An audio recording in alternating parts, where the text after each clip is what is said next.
Today's talk is an overview of diabetes and this condition called metabolic syndrome, which I will explain.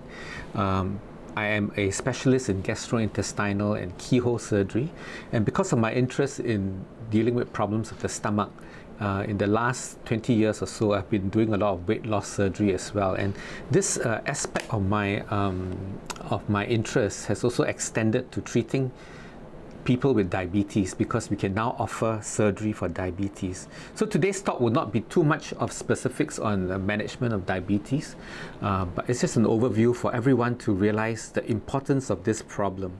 And how important this diabetes is, I think, has been highlighted by our Prime Minister in the National Day rally in 2017. He actually brought up a medical topic, which is quite a unique topic for National Day rallies, which is usually reserved for the economy and things like that impacts the lives of daily Singaporeans. But he thought it important enough to actually bring this topic to the attention of Singapore. He said, overall, 1 in 9 Singaporeans have diabetes, but the prevalence increases as you age. If you are my age, over 60, 3 in 10 Singaporeans have diabetes. If you break it down by race, among the Chinese, 2.5 in 10 over 60 will have it. Among the Malays, half, and for the Indians, 6 in 10. So this is a very serious problem.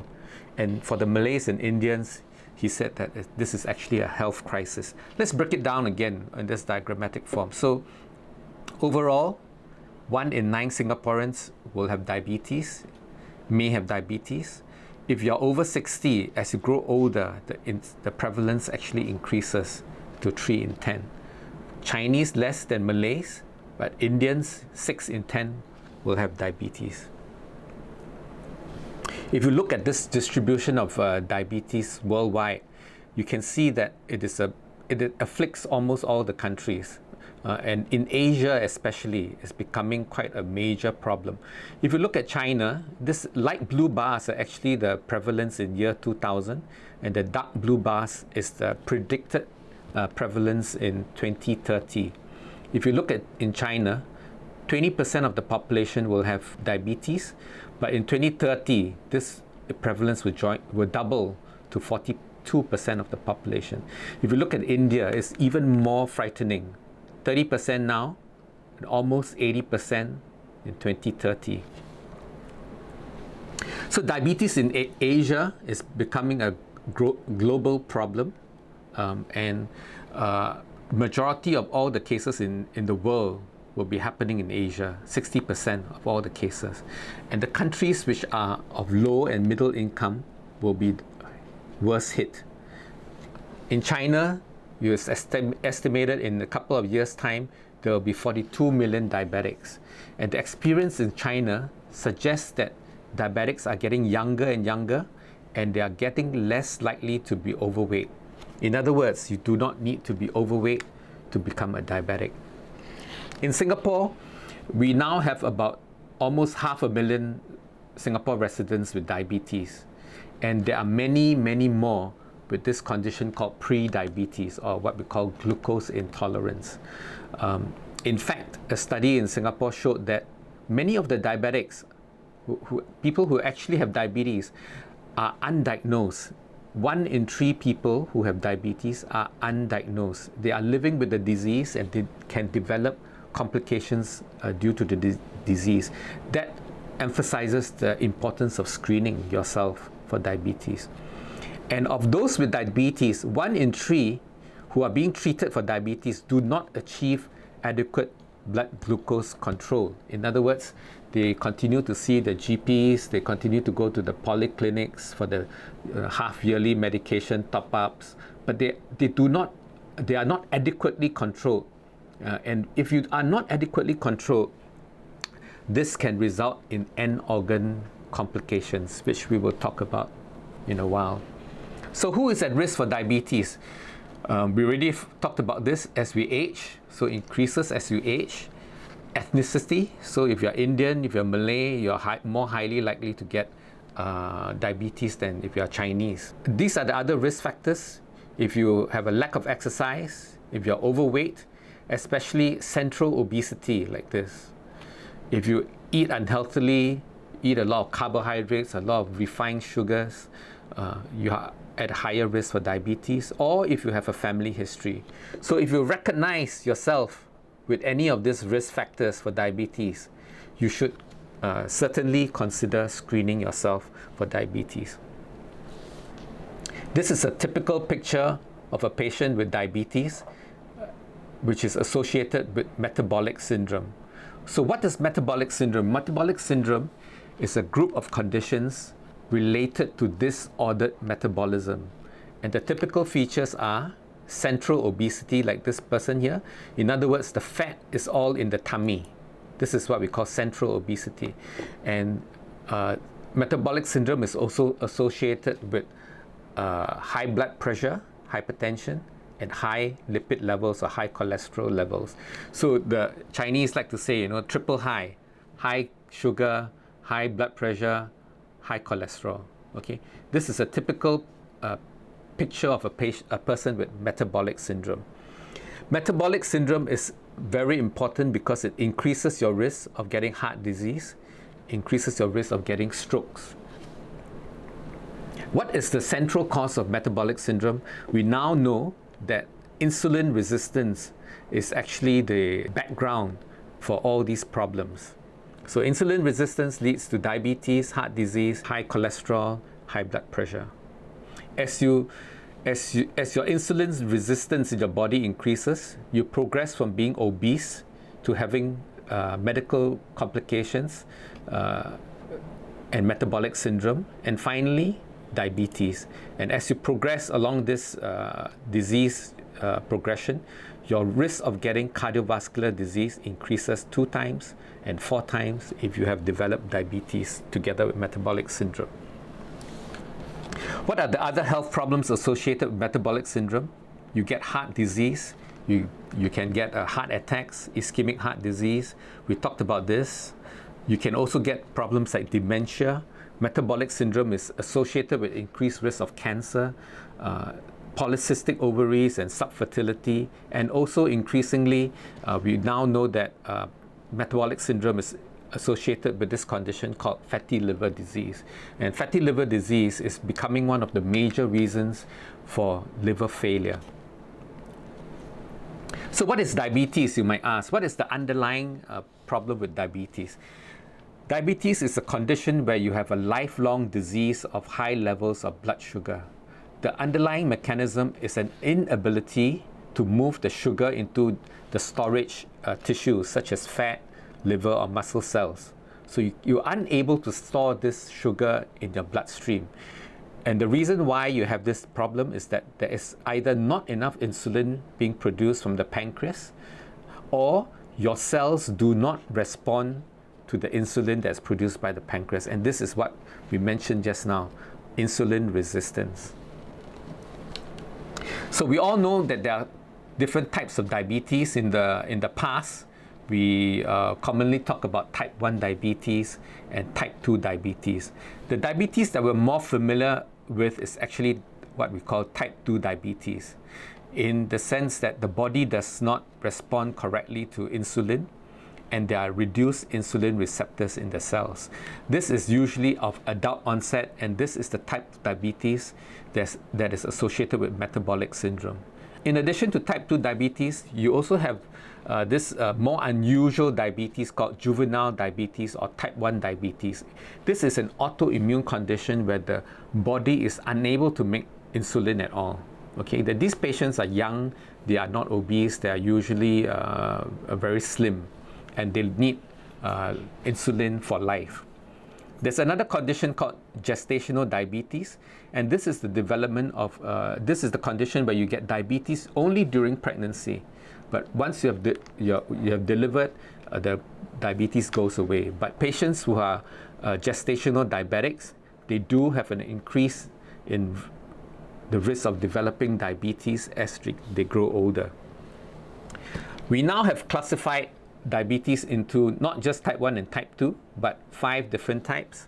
This is the new classification of diabetes, which I won't go too much in detail, but just to mention that the old type 1 diabetes is now called group 1 diabetes. And the old type 2 diabetes has been divided into 4 subgroups, which can be very severe. For example, in a group 3, you are overweight and there is severe insulin resistance. There are also milder types of diabetes, such as patients who are in group 4, overweight, but metabolically they are closer to normal than the group 3 type of diabetics. And there's a final group, which is a very mild disease that occurs in patients who are older. We have also recognized that there's another group, what we call group 2, where you get quite severe insulin deficient diabetes, but in young people of healthy weight. And these are patients who are unable to make the insulin, or they have a lot of insulin resistance. So in Singapore, there's a significant economic cost to diabetes in Singapore. In the year 2010, it's estimated we spend about $1 billion in healthcare. But by 2050, this would increase to 2.5 billion. And we may, if we do not control this disease, we may get the situation where 1 in 2 people in Singapore will become diabetic. Singapore is also has one of the world's highest rates of lower limb amputations due to diabetes. So we're almost like world champions in diabetes. 4 amputations a day are carried out. And these are people who lose the limbs, the lower limbs, then they become wheelchair bound or due to all these amputations. And if you have an amputation due to diabetes, there is 22% chance that you will die within 1 year due to other complications of diabetes. So, Prime Minister said, join me in an effort to stay healthy, please. Okay? Exercise daily, climb the stairs. So I climbed the stairs to office instead of taking the lift. He tests himself for fasting blood sugar twice a year. He weighs himself every day. He adjusts his food intake. The best way to avoid the economic burden of diabetes is for us to be aware of the disease, to get ourselves screened for diabetes and pre-diabetes, and for us to prevent diabetes by instituting lifestyle changes. In fact, 9 in 10 cases of patients who develop diabetes could have been prevented, okay, by healthier lifestyles. And if you are diabetic, to have close control of diabetes such that you prevent complications of the disease.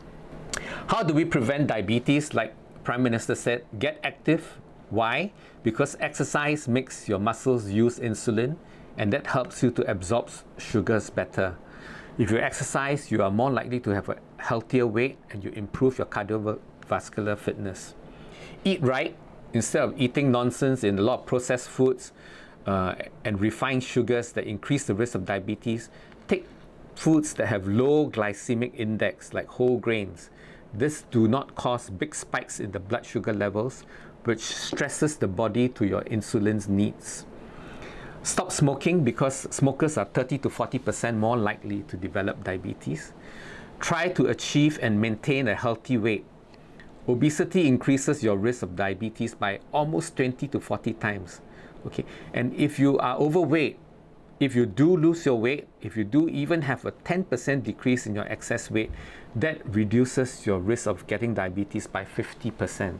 Okay, so there's a strong correlation between obesity and diabetes. Why is central obesity important? Okay, central obesity is also what we call visceral obesity. If you look at this diagram, central obesity occurs within the abdominal cavity and surrounds the organs. This is in contrast to subcutaneous fat. People who put on weight, in their backsides, in their thighs, these are what we call subcutaneous fat. Subcutaneous fat do not cause that much risk to your health. But those people with the big belly, the beer belly, these are people with lots of intra-abdominal fat. Intra-abdominal fat or central obesity is associated with a higher cardiovascular risk compared to peripheral or subcutaneous obesity. And Central obesity is also associated with higher levels of metabolic and inflammatory variables. And these metabolic and inflammatory variables are the cause of why you get heart disease. Okay. So these are some of the symptoms and complications of diabetes. A quick mention so you can try to recognize if you do develop these symptoms, to screen yourself for diabetes. If you're always feeling tired, okay, if you pee frequently, the reason why you pee frequently is if your blood sugar is high, the sugar goes into your urine, and this causes a frequent urination.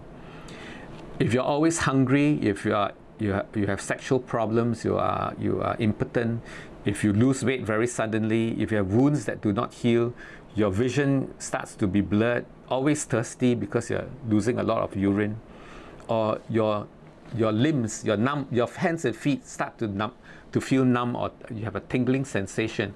This could mean that you have a nerve problem. If you get vaginal infections and all these are all symptoms of diabetes. If your diabetes is not treated or controlled, you might get complications such as strokes, eye disease, heart disease, kidney disease, and impairment to blood flow to your lower limbs, amputations, nerve damage, peripheral neuropathy. So you end up cannot see, cannot pee, cannot walk. Okay, so these are the complications of diabetes.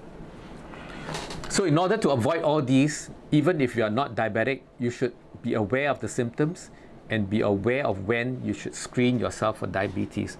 Who should go for diabetes screening? If you suspect that you have symptoms of diabetes or its complications, we talked about that. If you are overweight, if you are obese, or you have metabolic syndrome, you should go for frequent screening. But even if you're of normal weight, you should also consider screening yourself for diabetes if you're older than 40 to 45 years old, because as you grow older, your risk of getting diabetes increases. So you should screen for diabetes and pre-diabetes every 1 to 3 years. How do we screen for diabetes? The simplest way is to visit your GP. Your GP will schedule you for a fasting blood glucose. Okay, that means we actually take your blood and check the amount of glucose in the blood. But you know that the bloodstream glucose can be quite variable during the day. If you eat a big meal, if you eat a very sugary, sweet meal, your blood sugar will go up. Therefore, it is better to check it when you're fasted. That means come in the morning when you have not eaten overnight. If you have not eaten overnight and yet your blood glucose is more than 7 millimoles, you are most likely diabetic. A better test is to do what we call an oral glucose tolerance test. This is a more accurate test because it actually challenges your body to a glucose load. So you come to your GP fasted, he will administer a glucose load, which is 75 grams of oral glucose, and he takes your blood glucose level 2 hours later. If you are unable to bring down your blood glucose with this amount of glucose challenge, then you are most likely diabetic. Another good way of testing you is send your blood for this blood test called HbA1c. HB stands for hemoglobin. A1c is the measurement of the glycosylated portion of the hemoglobin. So it actually measures the amount of hemoglobin in your blood that has glucose attached to it, and this reflects the long-term blood glucose concentration. In other words, it's an average of your blood glucose over the last 3 months. So it doesn't matter what you ate the night before or what you have eaten 1 hour ago. It is an average of your glucose levels for the last few months, and it does not require fasting. If you do this test, if your HbA1c is more than 6.5, you are most likely diabetic. If you are less than 6.5 but more than 5.7, you have this condition called glucose intolerance or pre-diabetes. In other words, you're not diabetic yet, but your system is already impaired, and it's a matter of time before you develop diabetes. If you have pre-diabetes and you detect it by screening, you should see a doctor to get this treated. The aim of the treatment is to correct your lifestyle. It's a lifestyle intervention to prevent or delay the onset of diabetes. We'll talk about this as well. Sometimes your doctor may also prescribe you with a medication called metformin, which is a diabetic medication, to help you reduce your weight and also to help you prevent you from getting into diabetes. If you have already been found to have diabetes, you've been diagnosed to have diabetes, then the goals of treatment will be, number one, to achieve good blood glucose control. The reason why we want to stress good blood glucose control, sugar control, is that this reduces your long-term risk of complications such as blindness, nerve damage, and kidney damage. If you do not achieve good blood glucose control, the high amount of glucose that is penetrating the tissues in your body results in end organ damage. High sugar in your bloodstream results in end organ damage. And if you have good control of your blood sugar, this will also slow down the loss of your pancreatic function. These are the conventional treatment options in diabetes. We always emphasize that you should have a diabetic diet. In other words, control the amount of calories that you intake. So a dietitian will actually see you and advise you on what you should be eating. Change the type of diet such that you move away from too much carbohydrates, avoid the refined sugars completely. You should also try to lose weight. That will reduce the insulin resistance in your body. You should exercise, and if all this do not work, you might need oral medication to bring down the blood sugar. If oral medication do not work, you might need insulin. How do oral medications work? There are various types of medication. I will not go too much in detail about this because this talk is not about specific treatment. But basically, these oral hypoglycemics, basically they help the pancreas to secrete more insulin, what we call insulin secretagogues, or they help the body to become more sensitive to insulin. There are also medications that delay the carbohydrate absorption in the body, and there are also newer treatments which are what we call combination agents. So this is a complicated chart of when we should add more and more medications, but if you do not achieve good control of your blood sugar, you might not just need one medication, you might need 2 medication, 3 medication, and if that is not satisfactory, you might need addition of insulin. Insulin is always given in subcutaneous injections. In other words, you might have to give yourself injections on a daily basis, maybe even several times a day, to reduce your blood sugar. How do we know that you have achieved good blood sugar control? Okay, one of the ways we can measure your blood sugar control is by using HbA1c again, because this is a reflection of your average blood glucose over the last 3 months. And we want to have a tight control. We should aim for you to have a value of 6 to 7. Okay. Another way to test yourself for blood sugar control is to do what we call glucose monitoring, SMBG, self-monitoring of blood glucose. In other words, you bring home a blood glucose meter like this one. You take a little bit of a fingertip blood by doing a needle puncture and test yourself with this little device. Sometimes once a day, sometimes if you're not well controlled, up to 7 times a day, maybe before your meals or 2 hours after your meals. And your doctor will advise you based on this chart how to adjust your medication such that you can achieve a fasting blood glucose about 4 to 7 millimoles and a post-meal blood glucose, 2-hour post-meal, of about 5 to 10 millimoles. Another new device that has come upon the market recently is this device called a continuous glucose monitor. This one is made by one of our sponsors for this corporate talk by this company called Medtronic. This is the Guardian Connect system, where we actually are able to track your glucose levels in your bloodstream continuously. Every few minutes, this device will sample your interstitial glucose in the fluid in your cells. In other words, you embed a little sensor into your skin, either in your arm or the skin of your abdomen, and this sensor will track your blood glucose levels continuously and send it to a device such that you can see your glucose levels at all times of the day, and you are actually able to monitor your blood glucose levels to a very, very fine degree. If you have a very fine degree of control of your blood glucose, we can optimize the control of your blood glucose, and this will also provide a real-time biofeedback and help you to change your behavior.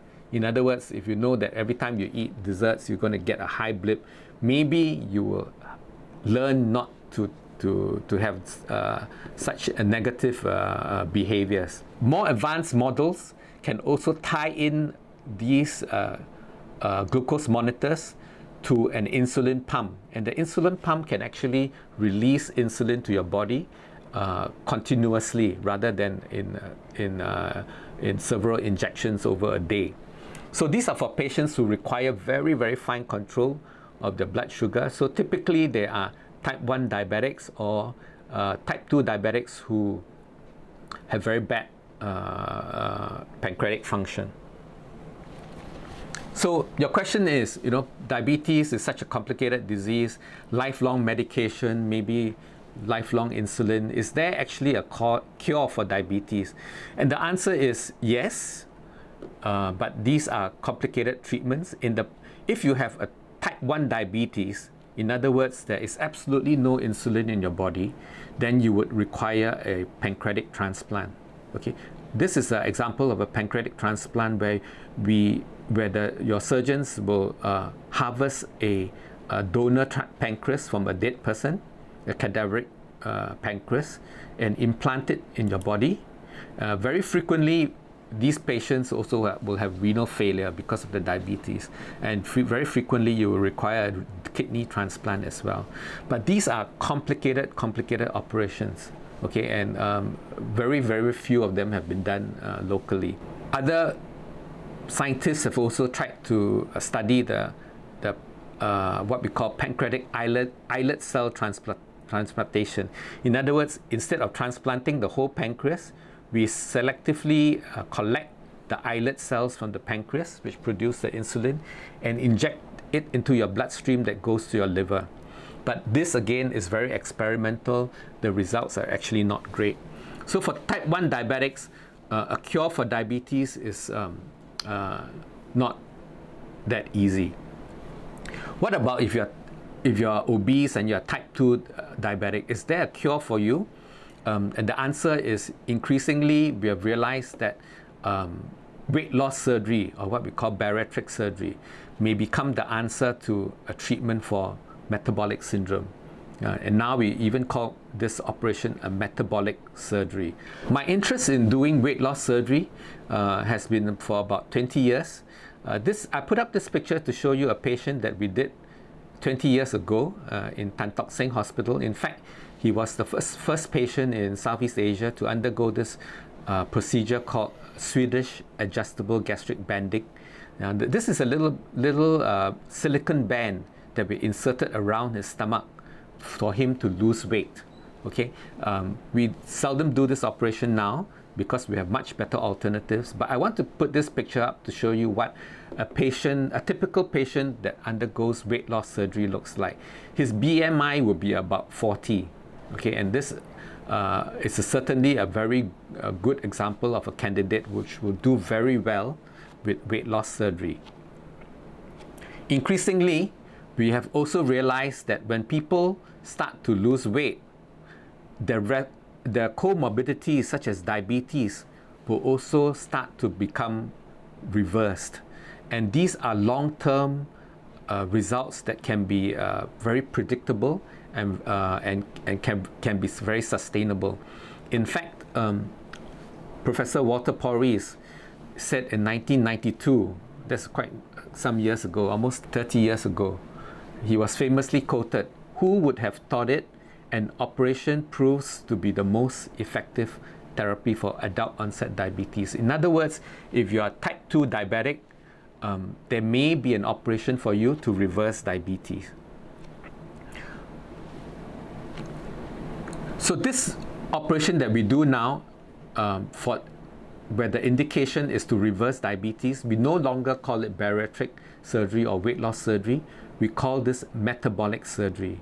And what is metabolic surgery? Why does metabolic surgery work?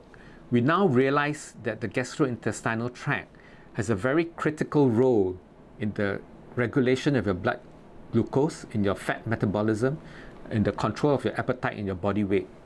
So doing an operation to radically change your gastrointestinal tract seems to be the most effective treatment to help you to lose weight and also to help you to restore the normal metabolism of sugar.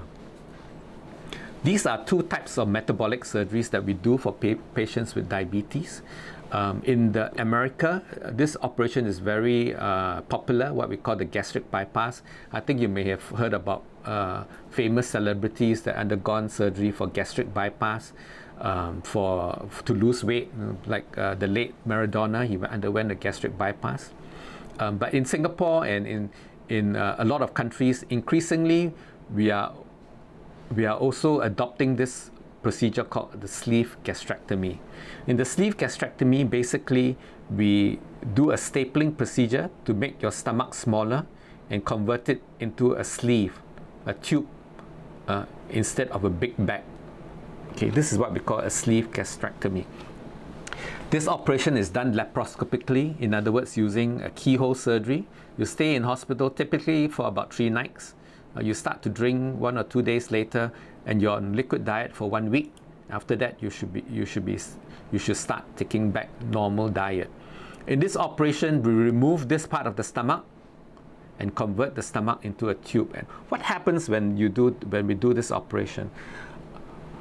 First of all, we found that when you do this operation, your food intake is limited. Okay, in other words, you are unable to take too much food at one go. When you take a small meal, your stomach tube expands, and this causes fullness, satiety. When your stomach stretches and expands, you feel that you've had enough. You feel very full and you feel satisfied. Another good result of the procedure is that it removes this part of the stomach, which is what we call the gastric fundus, that produces the hunger hormone. By removing this part of the stomach, the result is that you no longer feel hungry. You feel full most of the time. So your appetite actually decreases. The most beneficial aspect about this surgery is that when we do this operation, your stomach emptying becomes faster. The food that enters your stomach exits the stomach faster, and because of this, your intestinal hormones, the gut hormones, actually are secreted to bring down your blood sugar independent of your insulin in your body. In other words, you now have another mechanism to bring down your blood sugar independent of insulin, and that's why doing this operation can actually reverse diabetes in patients who are type 2 diabetics. Why is this operation so good? This is what happens after the operation. The stomach is converted to this tube seen in this x-ray. There is no malabsorption unlike a gastric bypass procedure where you have a lot of malabsorptive side effects. This operation has no malabsorption. There are no permanent implants like the gastric band that I showed you earlier. There is no connection and reconnection of the bowel, and the normal outlet of the stomach is preserved. In other words, the result is a simpler operation, a very safe operation, a very low maintenance operation. Once you recover from this operation, you virtually have a very lasting and very reproducible results. What results do we get after doing metabolic surgery? If you are type 2 diabetic, there is a 76% chance of having complete resolution of diabetes. In other words, there's a very good chance that your diabetes will be reversed completely and you do not require medication at all. And 86% of patients would have significant improvement in the control of the type 2 diabetes. And these are results that have been culled from many studies, 100 over studies in 22,000 patients. So this is not a study of like 10, 20 patients. It's a meta-analysis of many patients. And you will also lose weight. Most patients will achieve 60 to 75% of your excess weight, your extra weight. Your hypertension will improve, your cholesterol will improve, your conditions like sleep apnea, joint disease, asthma, infertility will also all improve. These are all the benefits of metabolic surgery, not just confined to diabetes alone, but certainly diabetes is one of the most important outcomes that we look for when we do metabolic surgery. In fact, in 2013, in Cleveland Clinic, this metabolic surgery for control of diabetes was voted #1 of the top 10 medical innovations. The Cleveland Clinic went on to do a very good randomized control trial for medical treatment versus metabolic surgery, and the long-term results are now known and have been published a couple of years ago, and they found that surgery is highly effective and durable treatment for type 2 diabetes. Okay, 1 in 3 of their patients achieve complete remission, achieve lower blood glucose, lower triglycerides and cholesterol, and overall there's a better improvement in the quality of life and overall health. We now also have many new indications for metabolic surgery.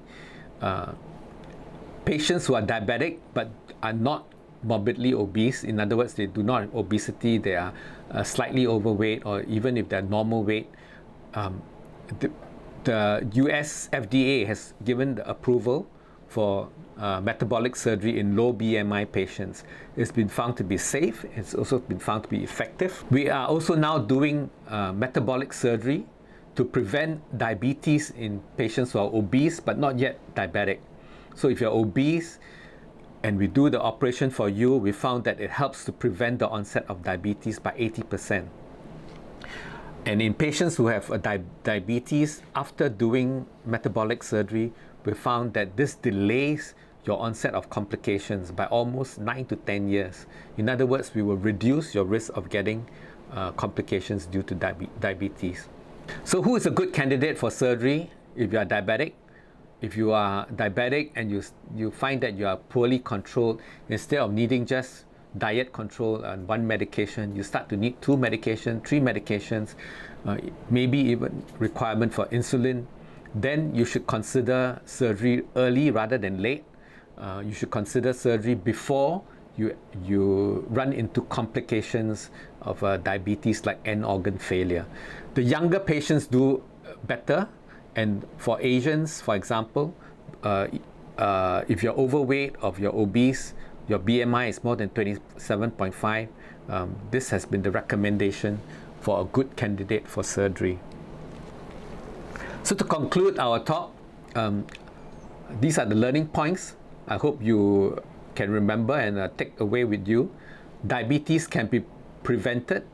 Okay, if you don't have diabetes, prevent yourself from getting diabetes by lifestyle changes and good diet choices. Diabetes is a common disease that can affect anyone, so get yourself screened. Good control of diabetes prevents complications and end organ failure. So if you're not well controlled, consider more radical treatment like metabolic surgery, because metabolic surgery works and can cure diabetes. One of the reasons why we wanted to do this talk to increase the awareness of the population that there might be a cure for diabetes, that is surgery. And even if you are not diabetic, you might know a relative or a friend who is diabetic, and you might want to spread the news of the benefit of considering metabolic surgery. I hope that was an interesting talk for you. We'll be happy to take any questions if you have. Thank you.